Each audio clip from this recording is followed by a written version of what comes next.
Hoje nós daremos um intervalo. Nós terminamos na semana passada, conforme eu disse, a nossa série de estudos. Foram 11 domingos, olhando para a primeira carta de Pedro. Nós agora faremos um intervalo, para depois retornarmos na segunda carta de Pedro. Mas hoje e nos próximos domingos, nós trataremos sobre um tema novo. E qual é esse tema? Nós olharemos para os 5 princípios que formam uma igreja multiplicadora. A gente tem trabalhado esse tema na nossa escola bíblica dominical e vamos agora reforçar em cada um, a partir deste domingo e nos próximos, alguns desses princípios que são importantíssimos para que nós possamos nos engajar e abraçarmos para vermos de fato a IBEG sendo a igreja dos olhos de Deus, a igreja do coração de Deus, a que possamos dar continuidade ao propósito de Jesus Cristo, deixado nas mãos dos apóstolos, quando ele ascendeu aos céus e deu a eles a ordem, para que pudessem então dar prosseguimento à grande missão de evangelização de todos os seres humanos. Então eu queria agora, você com a sua Bíblia aberta em Atos 2, 37 a 47, a fazer uma palavra de oração, rogar a Deus que nos dirija, que nos abençoe na exposição da sua palavra. Oremos mais uma vez. Pai bendito, em nome de Jesus aqui estamos, mais uma vez reunidos na tua presença e neste momento em particular, para rogar a tua direção, a graça do teu Santo Espírito, para que possa nos orientar na aplicação da tua palavra. Entrego esse tempo em tuas mãos, orando em nome de Jesus. Amém. Atos 2, 37 a 47. Diz assim a palavra do Senhor. E ouvindo eles isto, compungiram-se em seu coração e perguntaram a Pedro e aos demais apóstolos: que faremos, homens e irmãos? E disse-lhes Pedro: arrependei-vos e cada um de vós seja batizado em nome de Jesus Cristo, em remissão de pecados, e recebereis o dom do Espírito Santo. Porque a promessa vos diz respeito a vós, a vossos filhos e a todos os que estão longe, a tantos quantos Deus, nosso Senhor, chamar. E com muitas outras palavras isso testificava e os exortava dizendo: salvai-vos desta geração perversa. De sorte que foram batizados os que de bom grado receberam a sua palavra. E naquele dia agregaram-se quase 3.000 almas. E perseveravam na doutrina dos apóstolos, e na comunhão, e no partir do pão, e nas orações. E em toda a alma havia temor, e muitas maravilhas e sinais se faziam pelos apóstolos. E todos os que criam estavam juntos, e tinham tudo em comum. E vendiam suas propriedades e bens, e repartiam com todos, segundo cada um havia de mister. E perseverando unânimes todos os dias no templo, e partindo o pão em casa, comiam juntos com alegria e singeleza de coração, louvando a Deus, e caindo na graça de todo o povo, e todos os dias acrescentava o Senhor à igreja aqueles que se haviam de salvar. Amém, irmãos? Texto belíssimo que nos conta acerca do início da proclamação pública da igreja do Senhor Jesus Cristo. Infelizmente, irmãos, é triste ter que afirmar e dizer para vocês que nós temos vivido tempos de deterioração do Evangelho. Tempo em que não somente o Evangelho, mas as igrejas têm se corrompido. Nós temos visto muitas comunidades cristãs perdendo a visão da sua missão, ou seja, da realidade da sua existência, pautando todas as suas ações em valores totalmente deturpados. Desde o início da nossa IBD, agora no mês de agosto, nós começamos a trabalhar em EBD uma visão de um planejamento estratégico para a nossa IBEG, olhando principalmente para a necessidade que nós temos de voltar aos princípios. E voltar aos princípios é solidificar a nossa visão, a visão de como igreja, exatamente onde nós queremos chegar. Nesse texto que nós acabamos de ler, nós observamos o impacto do sermão de Pedro. Pedro recebe do Senhor Jesus a grande bênção, o privilégio de dar inauguração à manifestação pública da igreja, pregando o grande sermão nesse dia da festa de Pentecostes. E nós vemos que a partir do sermão de Pedro, de fato, a igreja começa um crescimento, e um crescimento exponencial. Um crescimento que, se nós começarmos a observar, desde quando Jesus começa a caminhando na praia, fazer o chamamento dos primeiros discípulos, vocês se lembram? Na beira da praia, chama André, André apresenta Jesus a Simão Pedro, depois nós vemos Filipe, e nós vemos tantos outros se agregando, nós vemos João, Tiago, e aí Jesus começa inicialmente escolhendo entre esses discípulos 12. Posteriormente nós vemos o número de 12 crescendo para um número de 70. 70 que recebem uma responsabilidade de irem de 2 em 2, entrando pelas aldeias, pelas comunidades, anunciando única e tão somente a mensagem do Evangelho de Jesus. E aí nós observamos que desses 12 para os 70, chegou-se a 120. No dia da ascensão de Jesus, quando Jesus é tomado nas nuvens e retorna para a sua casa, lá nos céus, nós vemos que a Bíblia nos diz que era uma multidão de 120 reunidos. Então nós temos 12, nós temos 70, 120, mas agora nós vemos que na primeira mensagem pública, pregada pelo apóstolo Pedro, quase 3.000 almas são alcançadas com esse evangelho. E se a gente vai caminhando pela palavra de Deus, principalmente no livro de Atos, chegamos lá no capítulo 4, dizendo que mais uma multidão se soma. No capítulo 5, outros quase 5.000 se somam. E a multidão vai crescendo. E hoje, meus amados irmãos, tudo que começou com Jesus, e inicialmente com os 12, se manifesta numa multidão de bilhões de pessoas espalhadas ao redor desse mundo e que professam a fé em Jesus Cristo. Mas como é que esse evangelho cresceu? Como é que essa igreja cresceu dessa forma? Nós olhando para o texto bíblico, observando alguns detalhes, nós vamos nos ater a alguns princípios que claramente a gente observa no começo, na explosão da igreja, e que devem ser observados ainda até hoje em nossos dias. Esse crescimento era pautado em um modelo para crescimento e fortalecimento, e que é tido hoje como um título de igrejas multiplicadoras. É uma visão que a Convenção Batista do Brasil começou a destacar, começou a incentivar as igrejas a justamente dar uma olhada para o passado, a fazer uma volta aos princípios, a começarmos a observar no nascedouro da igreja como que era feita a mensagem e a propagação do evangelho, o que fez com que as igrejas crescessem e porque hoje isso não acontece em nossos dias. Essa visão de uma igreja que se multiplica, de uma visão de uma igreja que cresce, ela é pautada numa visão intencional.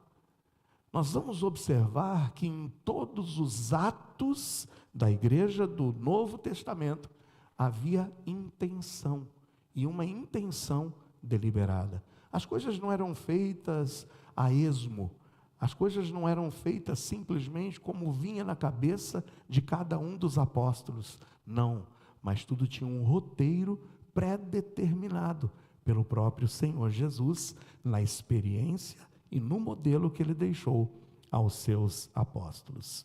Então hoje nós veremos que para o cumprimento da nossa missão como igreja, é necessário nós observarmos cinco princípios que são chamados os princípios de uma igreja multiplicadora. Quais são esses 5 princípios? O pessoal da IBD já está afiado. O primeiro princípio, e que nós vamos observar presente na igreja do Novo Testamento, tem nome. O primeiro princípio, que é o princípio dos princípios, e que deve reger a tua vida, a minha vida, a nossa vida, tem nome, é oração. O primeiro princípio, se nós quisermos, se nós tivermos a intenção de ver essa igreja prosperar e crescer, não podemos nos esquecer que em todo e em qualquer avivamento na história, tudo começa com corações voltados a uma prática que é a prática mais nobre e que nos liga e que nos une a Deus. E isso tem nome, é oração. Como vai a tua vida de oração? Qual o valor você tem dado à oração?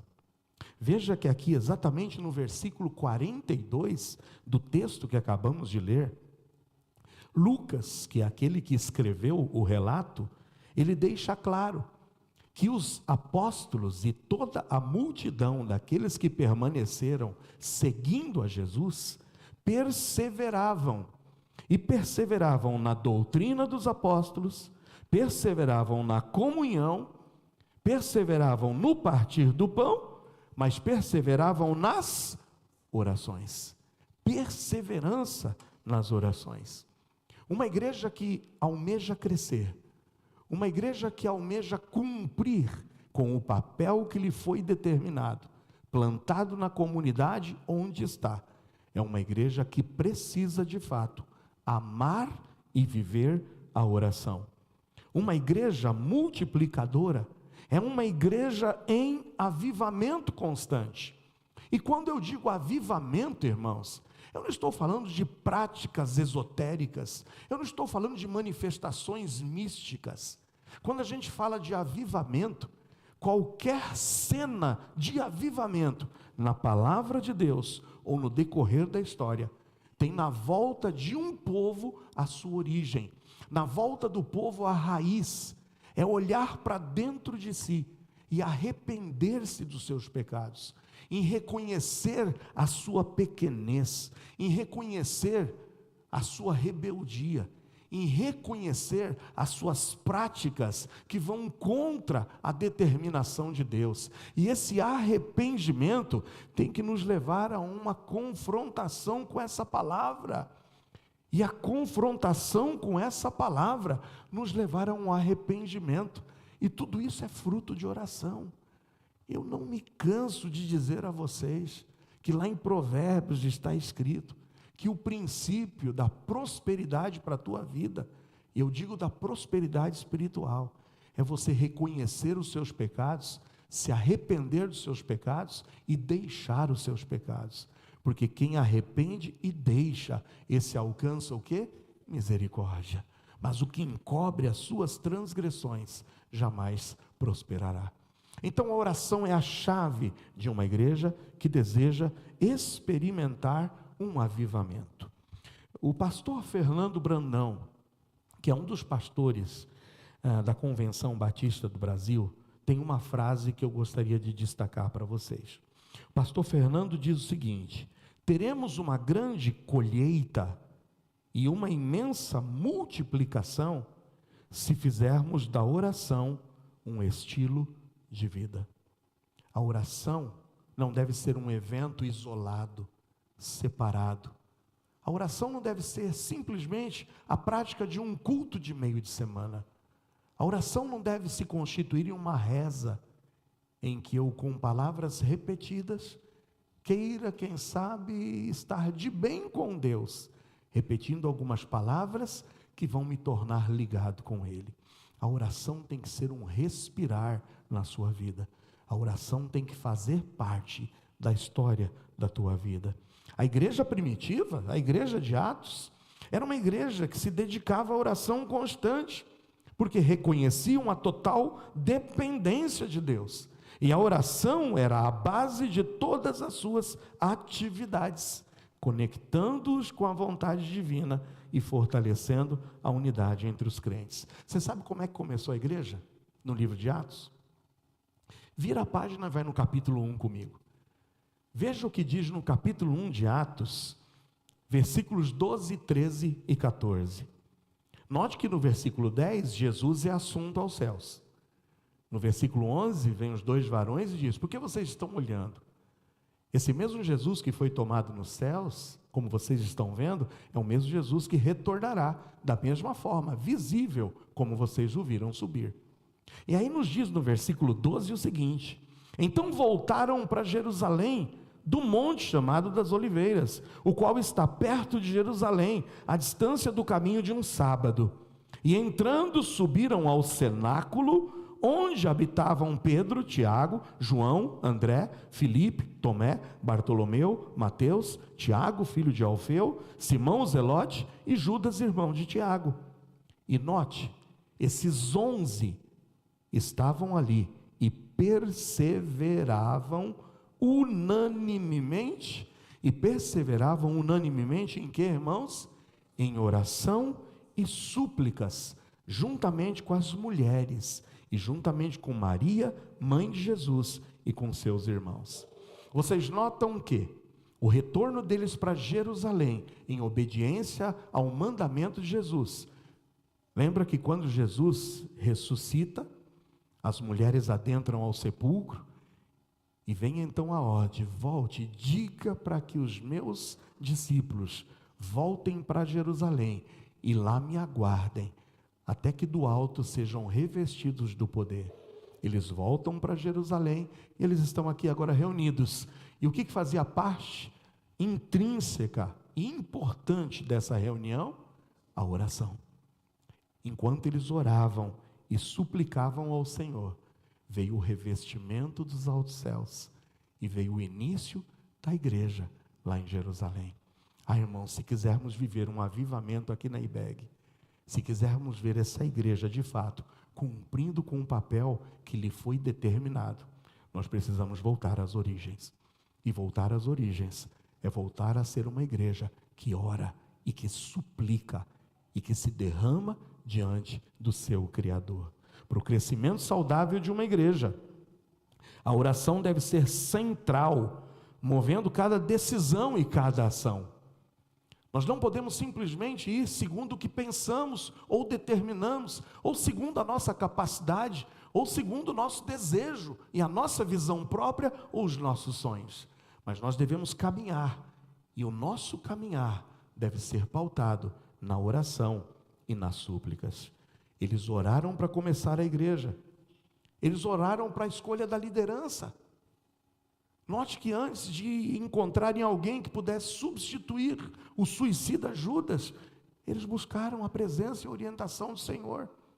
Note que antes de escolherem os diáconos, aqueles que iriam se somar aos apóstolos, eles buscaram a orientação através da oração.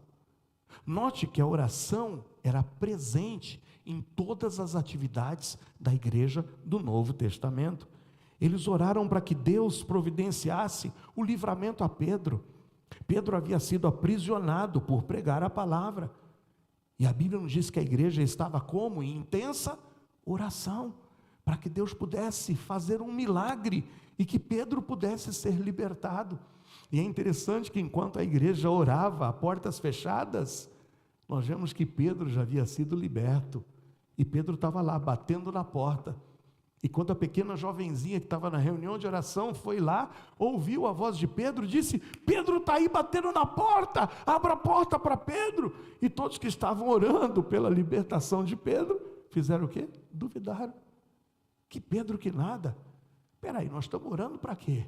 A gente não estava orando para que Deus se manifestasse? E Pedro está aqui. E Pedro entra e a igreja se goza de alegria ao ver Pedro liberto. Isso me faz lembrar do caso daquela reunião de oração. Muito tempo sem chover, naquela regiãozinha, e a igreja resolve se reunir para orar. E aí dizem: olha, vamos orar para que Deus manifeste o seu poder, a seca está grande. E por falar em seca, fazendo um parênteses, né? Eu retorno para a historinha. Mas hoje a nossa irmã Dalete estava agradecendo a Deus porque começou a chover na região de Ribeirão Preto, e nós estamos vendo a situação triste que está daquelas queimadas, daquele incêndio que se propaga.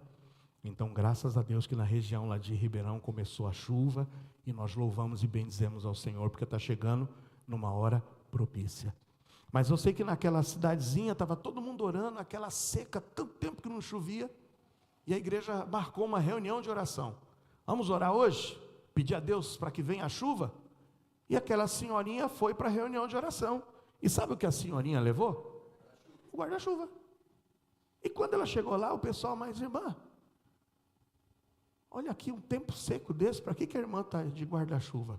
Ela falou, meu irmão, nós viemos aqui para orar para o quê? Nós não viemos orar para que Deus possa mandar chuva?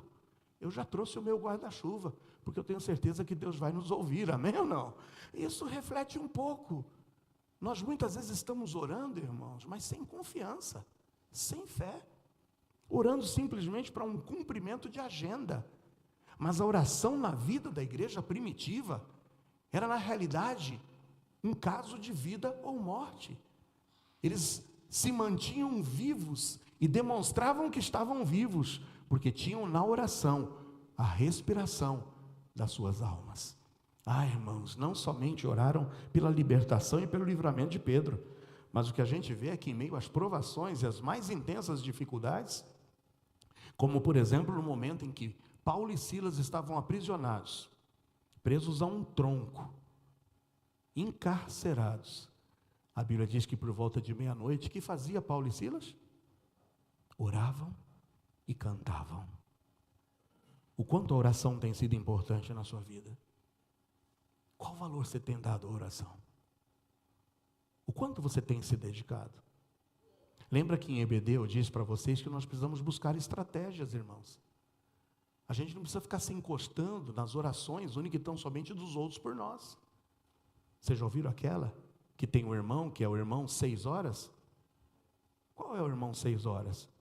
É aquele que só sabe chegar para os outros irmãos e falar, 6 horas por mim? 6 horas por mim? É o crente 6 horas. Ele só pede que os outros orem por ele. Mas ele mesmo não tem uma vida de oração. O quanto a oração tem sido importante. Porque se nós quisermos ver Deus trazer almas para serem salvas, se quisermos ver essa igreja prosperar, se quisermos ver esse batistério sendo enchido a cada 2 meses e almas sendo batizadas, nós precisamos dobrar os nossos joelhos. Precisamos de fato ter uma vida de oração. Você tem orado por almas? Você tem orado por vidas? Você tem orado por um avivamento? Você tem orado realmente para que a igreja permaneça firme em tempos de tanto caos? Vocês têm orado pela liderança da igreja? Vocês têm orado pelo grupo de louvor? Vocês têm orado pelos líderes de cada um dos departamentos? Vocês têm orado por cada professor de EBD? Por cada professor de culto infantil? Porque muitas vezes a gente está aqui só para reclamar. Muitas vezes a gente está aqui para ver quando as coisas não dão certo. Quando você traz o seu bebê e talvez não tenha alguém para cuidar do bebê. É porque está faltando, quem sabe, alguém. Você tem orado pelas pessoas que assumem os compromissos, a serem cumpridores dos seus compromissos? Vocês têm orado? Porque enquanto os seus carros estão estacionados lá, a gente tem um irmão que se dispõe a ter que estar numa noite de frio como essa, e está ali, ó, o irmão Lupércio todo encapotado, com um olho no peixe e outro olho no gato. Ele vem aqui, dá uma olhadinha, vai lá e dá outra olhadinha. Então é assim, a gente precisa se dispor, irmãos. E tudo isso, mais gente será levantada, se nós dobrarmos os nossos joelhos em terra. Qual é o primeiro princípio, se quisermos ver uma igreja multiplicadora e uma igreja crescente? Oração. Oração. E espero que a oração faça parte da tua vida, em nome de Jesus. Diz Martin Lloyd Jones que orar é entrar em comunhão com o próprio Deus. É o maior de todos os privilégios e a mais alta de todas as ocupações. Que de fato a oração seja para nós o maior de todos os privilégios. Podermos conversar com o soberano Deus, Criador dos céus e da terra. Em segundo lugar, O segundo princípio que rege uma igreja multiplicadora, uma igreja crescente, uma igreja que de fato vá crescer na graça e no conhecimento de Jesus, é uma igreja que tem como princípio uma evangelização, e uma evangelização discipuladora. O primeiro princípio é a oração. O segundo princípio é uma evangelização discipuladora. Veja o que diz no versículo 41 de Atos 2. Em Atos 2:41 diz que de sorte que foram batizados os que de bom grado receberam a sua palavra. E naquele dia agregaram-se quase 3.000 almas. A igreja de Jerusalém, irmãos, era uma igreja de discípulos que faziam discípulos. Uma igreja multiplicadora sabe que é impossível cumprir plenamente a grande comissão sem que não haja relacionamentos. Lembra, semana passada nós trabalhamos aqui em EBD uma matemática da multiplicação. Eu disse para vocês, vamos fazer uma suposição? Vamos fazer uma suposição que vocês estivessem convidando pessoas para estarem aqui na igreja, e que a cada domingo do ano, nós pudéssemos ter uma decisão para Jesus Cristo. Vocês dependem totalmente do pastor, para que o pastor pregue uma palavra que possa tocar aos corações, e que pelo menos uma pessoa se decida por Jesus Cristo, e faça uma decisão. Aí eu disse para vocês, se nós tivermos a bênção de que isso aconteça, nós chegaremos ao término do ano com quantas decisões? Quantas semanas, quantos domingos tem no ano? 52. Então, se nós tivéssemos a bênção de que a cada domingo uma pessoa se convertesse, nós teríamos um acréscimo de 52 pessoas. Mas note que a igreja multiplicadora do Novo Testamento, não é uma igreja que dependia única e tão somente de um momento de pregação do Evangelho, para que a palavra pudesse encontrar, quem sabe, em um coração, um espaço reservado. Mas esses discípulos viviam o Evangelho a cada dia. Era uma igreja pautada numa evangelização discipuladora, onde nós tínhamos um Filipe disposto a cruzar de um lado para o outro, para ir ao encontro de um etíope que vinha caminhando pela estrada de Gaza, e dedicar tempo em evangelizar, em discipular. Nós vemos uma igreja que tinha em Paulo e em tantos outros apóstolos a disposição de gastarem um ano e meio de suas vidas discipulando pessoas, sentando semanalmente e explicando a palavra de Deus. Eu sei que tem gente aqui que tem essa prática. Eu não quero falar publicamente, mas eu sei de pessoas aqui que já gastaram um tempo durante a semana se deslocando de Embu-Guaçu para outro local, para se assentarem e gastarem tempo discipulando, abrindo a Bíblia e estudando essa palavra. E viram o resultado do fruto de ter gastado tempo em ver a pessoa descendo as águas do batismo e sendo integrada a uma igreja. Sabe o que se chama? Evangelização discipuladora. Evangelização intencional. Você se relaciona ou não se relaciona com pessoas? Você não passa durante a semana tempo com pessoas? Você não tem vizinhos? Você não tem companheiros de trabalho? Você não tem companheiros de escola? Você não tem companheiros de academia? Você não tem companheiros do futebol? Você não tem companheiros que você se relacione durante toda a semana? E a minha pergunta é, com quantos intencionalmente você já se assentou para compartilhar o Evangelho? Com quantos você já compartilhou da palavra do Senhor? Porque se nós agora esquecermos o método tradicional de esperarem que o pastor Joel esteja ungido pelo Espírito Santo naquele dia, pregue uma mensagem poderosa e que a cada dia uma pessoa se converta, para chegarmos ao fim do ano com 52 agregados. Se nós tivermos aqui no meio dessa igreja 50 pessoas dispostas a pregar o Evangelho e alcançar ao menos um durante todo o ano, nós chegamos ao mesmo resultado. Só que se nós tivermos mais do que 50, nós já ultrapassamos o resultado. Quantos aqui já conhecem a Jesus? Diga amém.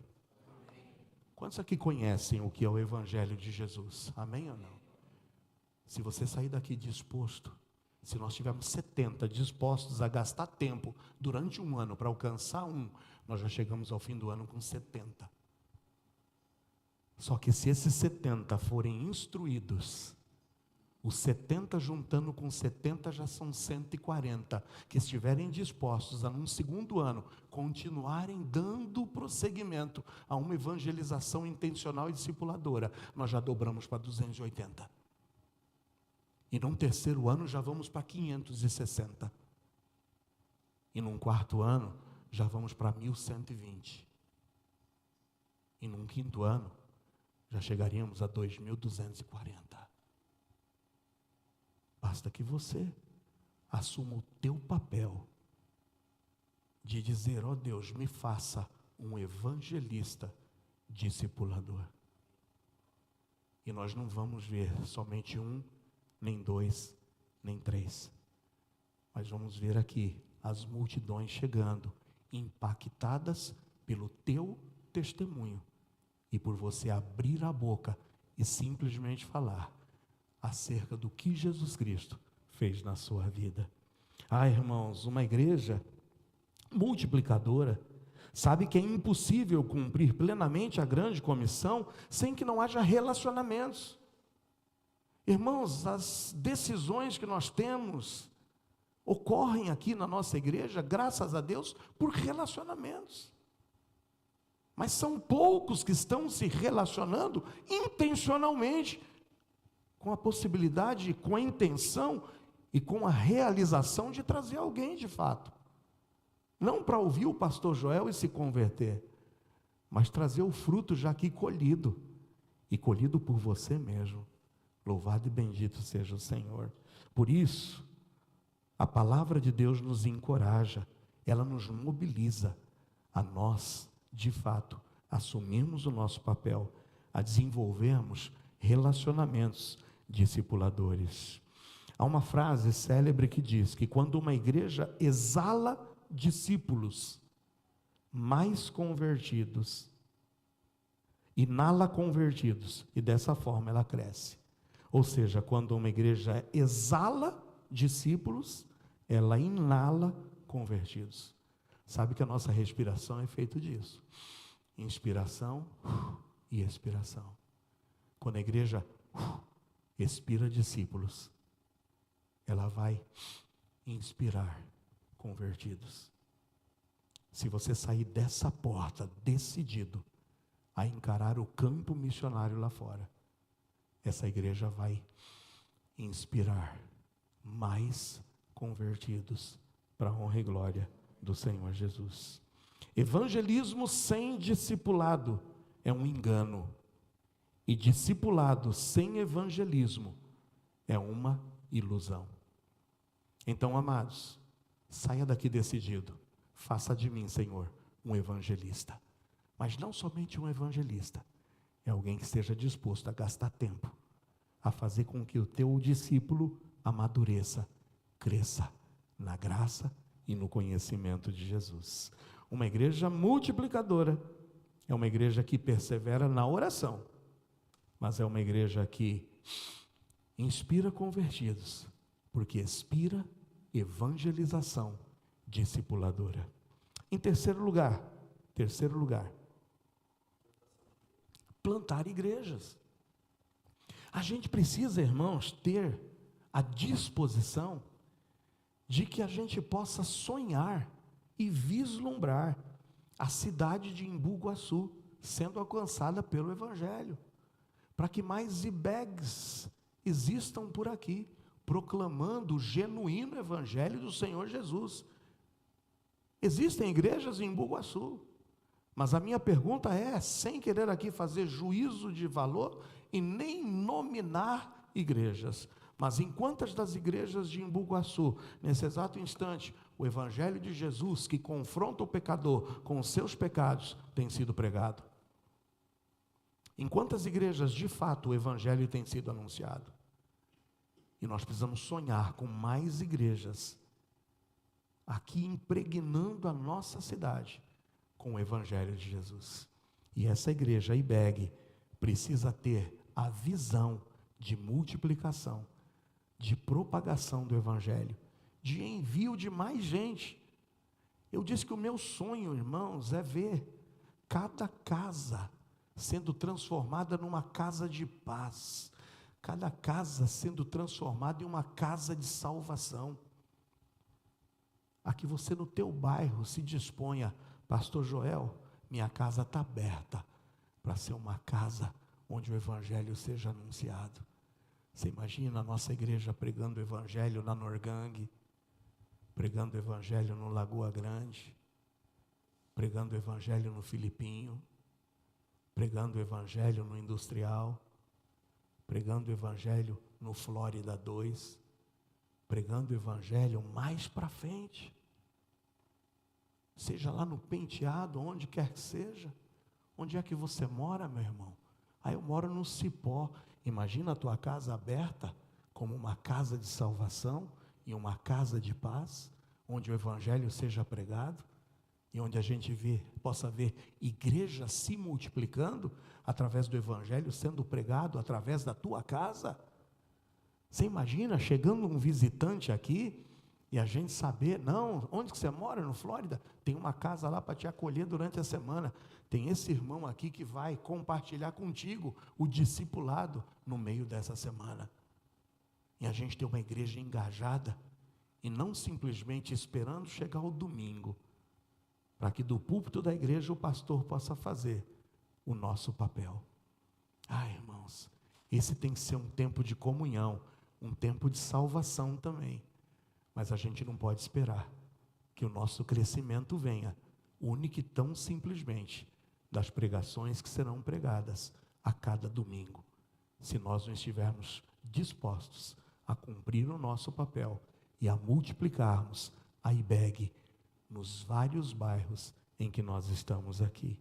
Veja que no versículo 47 de Atos 2, diz exatamente isso: louvando a Deus e caindo na graça de todo o povo, todos os dias, acrescentava o Senhor à igreja aqueles que se haviam de salvar. Como é possível a gente estar vendo todos os dias alguém se agregando à igreja, se a gente só abre a igreja aqui quarta e domingo? É porque a vida do crente não se limita a quarta e domingo. A igreja do Senhor está viva e ativa 7 dias por semana, 365 dias por ano. A igreja do Senhor Jesus Cristo é você, amém ou não? Tem igreja aqui ou não? Você se considera igreja do Senhor Jesus ou não? É por isso que todos os dias o Senhor pode acrescentar, se cada um de nós estivermos cumprindo o nosso papel.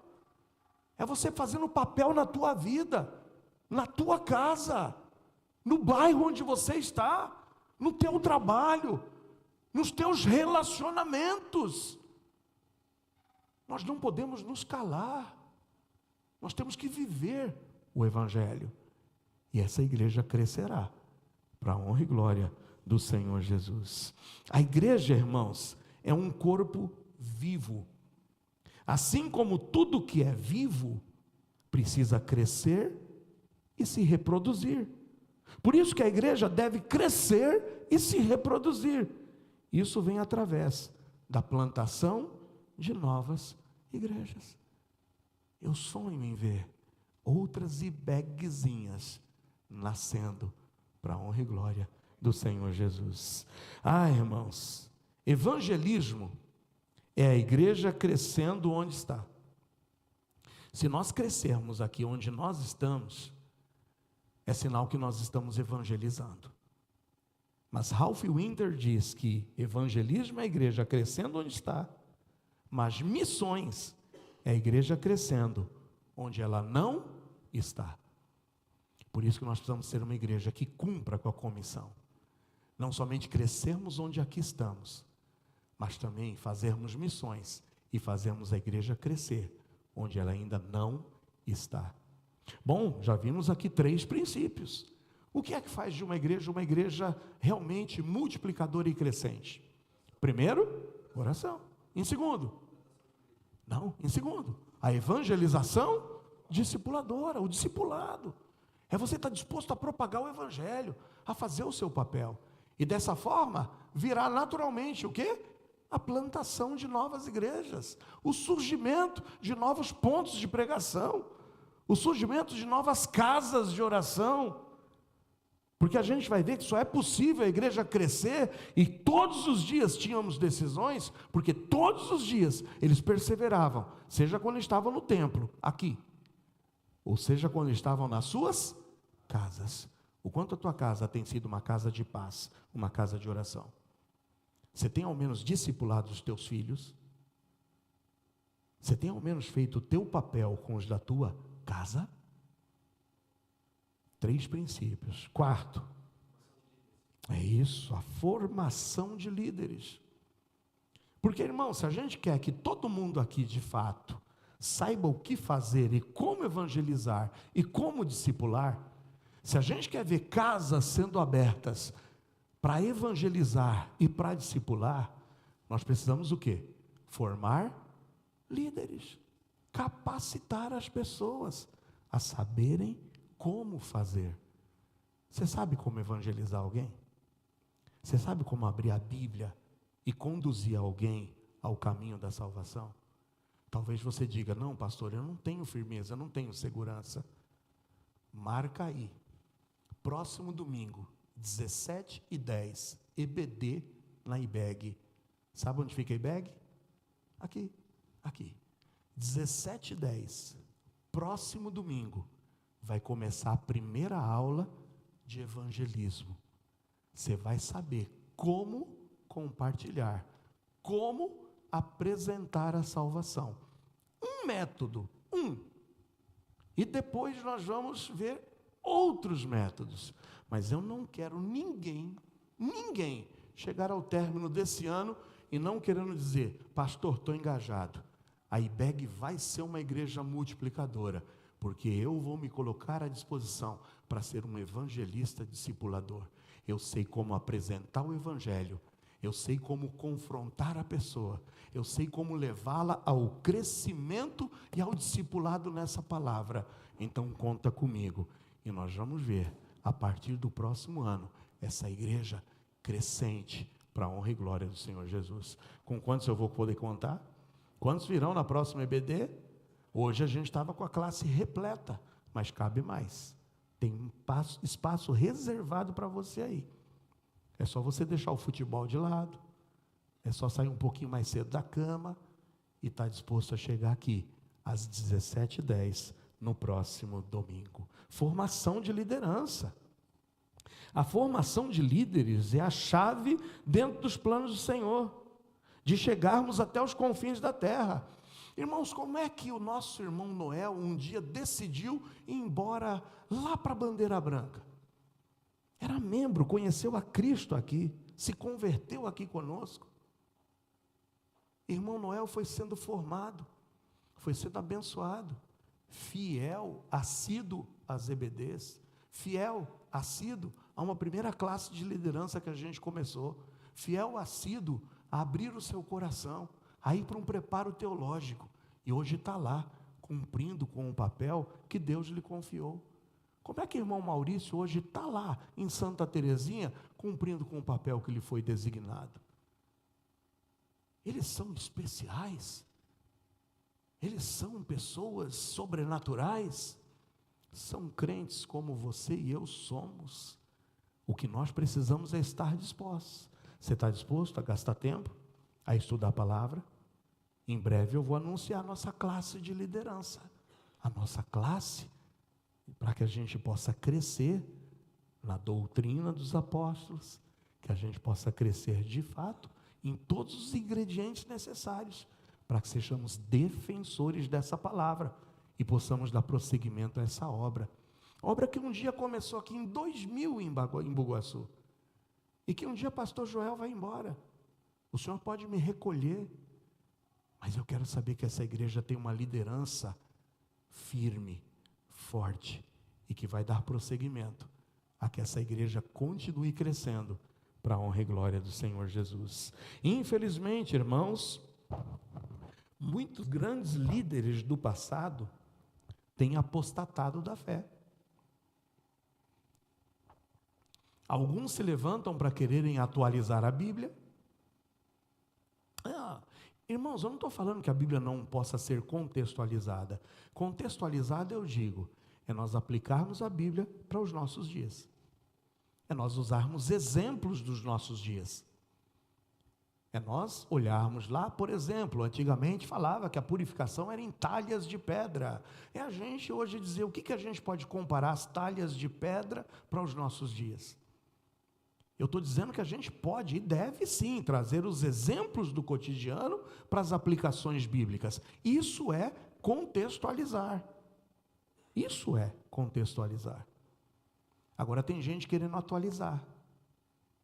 E sabe qual é o conceito de atualizar a Bíblia?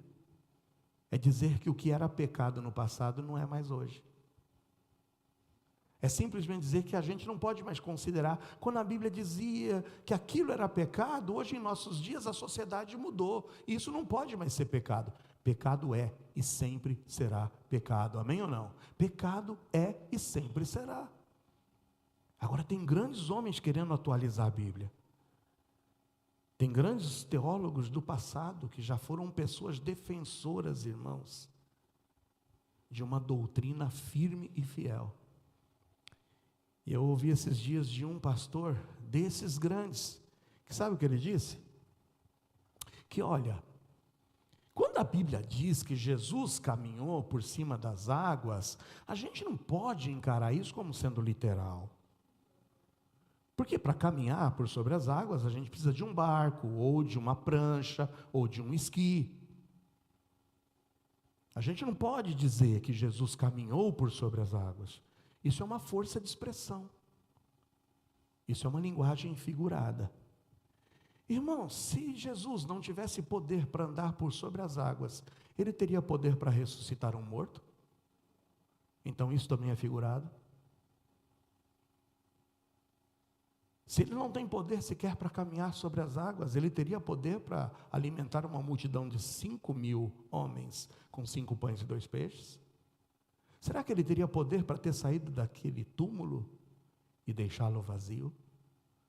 Quando a gente começa hoje a querer, irmão, se justificar diante das pessoas, querendo diminuir os milagres e querendo dizer que Jesus não tem o poder de fazer o que ele fez, como é que a gente vai saber agora e com que autoridade eu vou dizer para vocês o que é verdade e o que não é verdade dessa Bíblia? Isso é o que a modernidade tem feito. Isso é o que, infelizmente, o evangelho dos nossos dias tem transformado. Mas nós queremos aqui na IBEG uma liderança, e uma liderança capacitadora, uma liderança multiplicadora, uma liderança que saiba de fato no que crê e saiba defender. Porque um líder cristão não é um homem que toma um caminho diferente, mas um homem que sabe como seguir o caminho certo. Nós estamos em busca de caminhos diferentes. Nós queremos é continuar seguindo o caminho certo. Amém ou não? E é isso. 4 princípios. Quais são os 4 princípios que nós vimos até agora? Uma igreja que quer crescer, precisa levar e valorizar e seguir à frente, adiante, com firmeza o quê? A oração. Quantos vão se dedicar mais à oração essa semana? Amém ou não? Eu confesso a vocês, quando eu prego para vocês, eu prego no espelho. E eu disse em EBD, essa semana, eu acho que o meu tempo de oração duplicou. Tenho lembrado de cada um dos pedidos e de cada um de vocês individualmente. Eu tenho a lista da membresia da igreja em ordem alfabética. Coitado do irmão Zaqueu, né? Sempre. Que até chegar no irmão Zaqueu, né, irmão Zaqueu? Não, mas não se preocupa não, irmão Zaqueu. Eu tenho lá por ordem alfabética, às vezes eu começo de trás para frente, tá bom? Mas faça esse exercício. O quanto você conhece da tua irmandade aqui? Faça esse exercício, eu já disse para você, já desafiei. Pega teu caderninho e começa a orar e começa a nominar os teus irmãos em Cristo. Começa com a letra A, começa com a letra B. Se eu perguntasse com a letra C, você oraria por quem? Opa, eu ouvi Cíntia. Tá vendo, Cíntia? Você já ganhou um que vai orar por você. Quem mais? Cida, olha, Cida, tá vendo? Ela quer que você ore por ela, quando chegar no C com Cida, com M de Maria e com A de Aparecida. Mas tá vendo? Faça esse exercício, irmão. Comece a orar pelos teus irmãos, comece a orar por um avivamento, comece a orar pelo seu pastor, comece a orar pela liderança. Vamos orar uns pelos outros. A oração é a chave da vitória. Se formos uma igreja que ora, nós seremos uma igreja evangelizadora e discipuladora. Uma igreja que vai se multiplicar através de outras igrejas, porque terá uma liderança capacitadora. Em último lugar, para encerrar a mensagem de hoje, o quinto princípio é o princípio de que uma igreja que, de fato, se multiplica e cresce, é uma igreja que não se esquece das suas ações de compaixão e graça. Em Atos 2, 44 a 45, veja que todos os que criam estavam juntos e tinham tudo em comum. Vendiam suas propriedades e bens, repartiam com todos, segundo cada um havia de mister. Era uma igreja sensível às necessidades. É uma igreja que tinha compaixão. É uma igreja que, de fato, tinha misericórdia. E através de ações, e ações claras, manifestava o seu auxílio, a sua ajuda. Eu não posso me esquecer que lá em Atos 11, no finalzinho de Atos 11, quando chegou a notícia de que os crentes da Judéia iriam enfrentar uma grande fome, a igreja que estava em Antioquia se uniu, e não precisou a fome chegar, só veio o anúncio, vai ter fome. Eles já se levantaram e dispuseram o que eles fariam para ajudar aquela igreja co-irmã. Ai, irmãos, o que fazemos diante das necessidades do nosso povo? O que fazemos? Simplesmente cruzamos os braços? Ninguém deveria ter mais interesse por seu bairro e por sua cidade do que a igreja e do que os seus líderes. O quão preocupados estamos com o nosso entorno? O quanto a gente tem trabalhado pelo nosso entorno? Graças a Deus, essa igreja tem um projeto que se chama Vagalumes. Quem conhece? Conhece Vagalumes? É um projeto que todos os sábados abre aqueles portões e acolhe crianças da nossa comunidade. Eles tomam café, eles recebem instrução, recebem disciplina, recebem educação e saem com a barriga cheia na hora do almoço. Essa igreja, através do projeto Vagalumes, vai todos os meses em 3 bairros dessa cidade, lá no Industrial, lá no Filipinho e lá na Vila Norgangue, e nós socorremos, levamos a palavra de Deus, acolhemos essas crianças. Uma vez ao ano levamos essas crianças para um acampamento, naquele acampamento onde eles podem passar um fim de semana, tendo acesso a coisas que jamais eles poderiam ter. Essa igreja tem se levantado uma vez por ano para ações sociais em vários dos bairros da nossa cidade, como fizemos no último. Essa igreja sempre levanta e faz os seus bazares, e aquelas doações dos bazares muitas vezes são levadas para que a gente distribua essas roupas para essas pessoas necessitadas dos bairros da cidade. Uma igreja é e deve ser conhecida por suas ações de compaixão e de graça. Diz John Stott que uma igreja que não se importa com os necessitados do mundo não pode dizer que é uma igreja de Cristo. nós também temos uma responsabilidade social, uma responsabilidade de olharmos para o nosso entorno e socorrermos as necessidades. Irmãos, eu concluo hoje dizendo que realmente temos vivido tempos de deterioração do Evangelho, onde muitas igrejas e muitas comunidades cristãs têm perdido a visão da sua missão, ou seja, da realidade da sua existência, pautando as suas ações em valores totalmente corrompidos e deturpados. Nós sonhamos com a IBEG, marcando a diferença na vida de pessoas. E se nós quisermos ver essa igreja marcando a diferença na vida de pessoas, tudo começa com oração. Eu conto com vocês a nos juntarmos em uma grande aliança de oração. Os grandes avivamentos vieram através da oração. Vamos começar a orar pelas almas perdidas. Ore por teus parentes. Ore por teus vizinhos. Ore por teus amigos que ainda não conhecem a Cristo.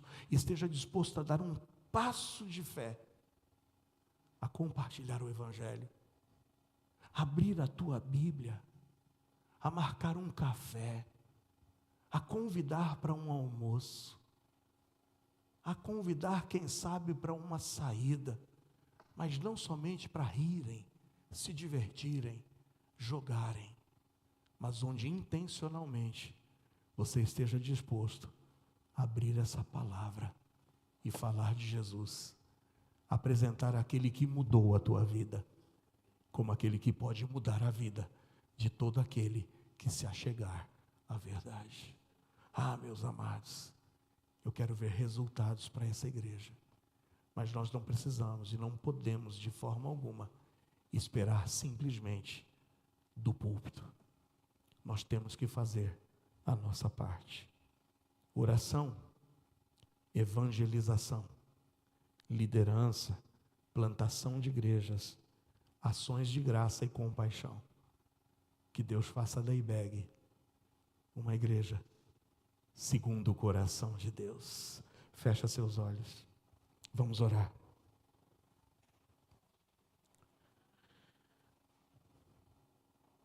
A chave de tudo é a oração.